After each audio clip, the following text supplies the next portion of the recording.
Hey, what's up, man? How's it going? Hey, good to see you, Michael. You too, bro. Thanks so much for having me out here at Outlaw Drums. It's very cool. Come on in.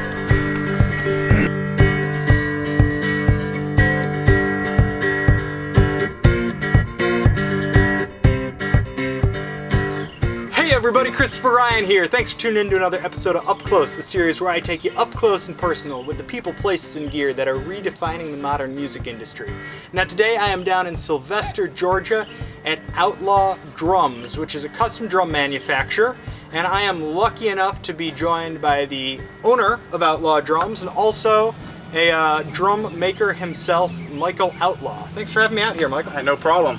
Now, I am really excited to go into sort of a deep dive into the world of Outlaw Drums. I've been playing drums for a long time. There's a lot of great drum makers out there, but I'm not seeing anyone doing exactly what you're doing. And I think one of the things that makes your product so unique is the type of wood you're using and the way you're constructing your drums. So I'm hoping you can tell us a little bit about the wood and what makes your drums so different. Yeah, so we go and find reclaimed old buildings that was built before the 1900s.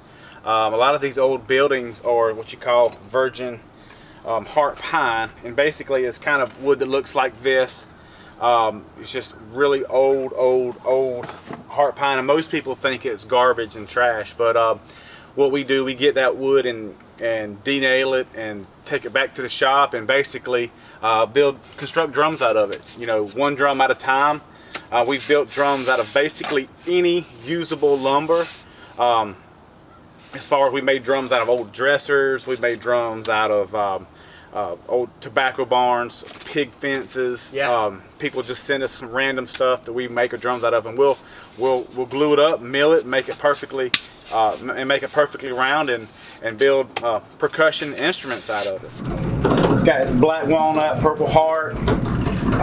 We made this with 10,000 volts. It's like a neon sign transformer. Yeah. Obviously, using wood that's been used in other projects before, that's got to change the way you guys build the drums. So you use, I think, stave construction and stack construction. Can you talk a little bit about how that works? Yeah. So basically, the construction method that we use to build these drums, it's either segmented or stave. This right here is a segmented drum, where the grain runs horizontal. Mm-hmm. Stave would be where the grain runs vertical. If it's stave where the grain runs vertical, it's going to be great for outdoor playing. It's going to have a lot of volume, a lot of punch, a lot of drive. For drummers that are very articulate and really wants a high dynamic range for it, the segmented styles is really the way to go because you can get the shells really thin. Yeah. And it's really great for resonating and really creating natural tones out of the wood.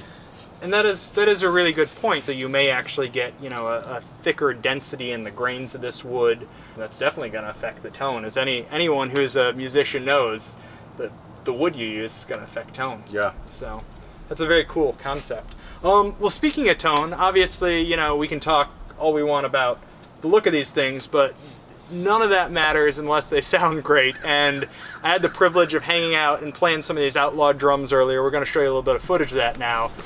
This is the assembly practice room where we go and test out all the drums. Very cool. We go through here, make sound files, do all the tunings.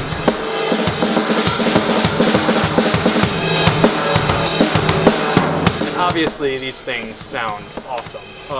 And one of the things I love is just even while I was over there practicing, they were talking about some different bearing edges that they were trying on some snares, and they went and they recut a bearing edge and tried a slightly different edge to get a slightly different sound. This is double 40 edge. So you guys are not just looking at a manual and saying, oh well, gee, we should cut this bearing edge or it should be this thickness. You've got a practical application where you've got a studio over there, you're testing everything you put out, you're making sure it's getting the sound you like, and that's, I think, a really cool thing. Man, you are tearing that thing up out there, man. I didn't realize you could play the drums and vocals and sing that well, man. I appreciate it. I'm glad you enjoyed the music. Definitely amazing. I can't wait to hear this thing back Yeah. play it back. You Yeah, know, yeah, see we everything got turned we out. got some great footage earlier, which you guys will get to see immediately, Yeah. or close to immediately, and It's all like it's all raw, unfiltered. This is kind of how it happened. Nobody's even had time to practice none of this. Yeah, stuff. yeah, We yeah. just had to happen to have some drummers here. Yep. That we just kind of worked out. I got this rhythm in my bones, and it will stay, wherever I go. One of the greatest privileges for me as a musician is when someone comes up and says, I love your art. I love what you did. You wrote this song that means a lot to me. You're I don't even want to use the term drum manufacturer because that sounds crass. I mean, you're a craftsman. Yeah. And you're creating instruments that are both functional but also pieces of art.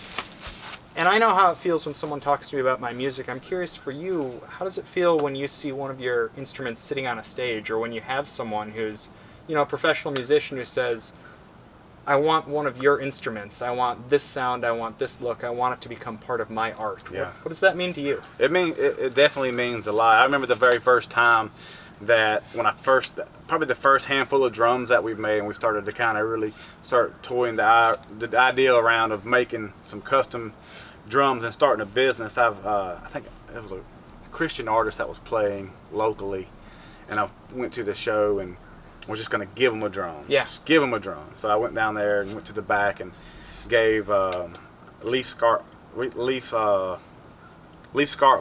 the drummer for Jeremy Camp, gave him one of our first snare drums.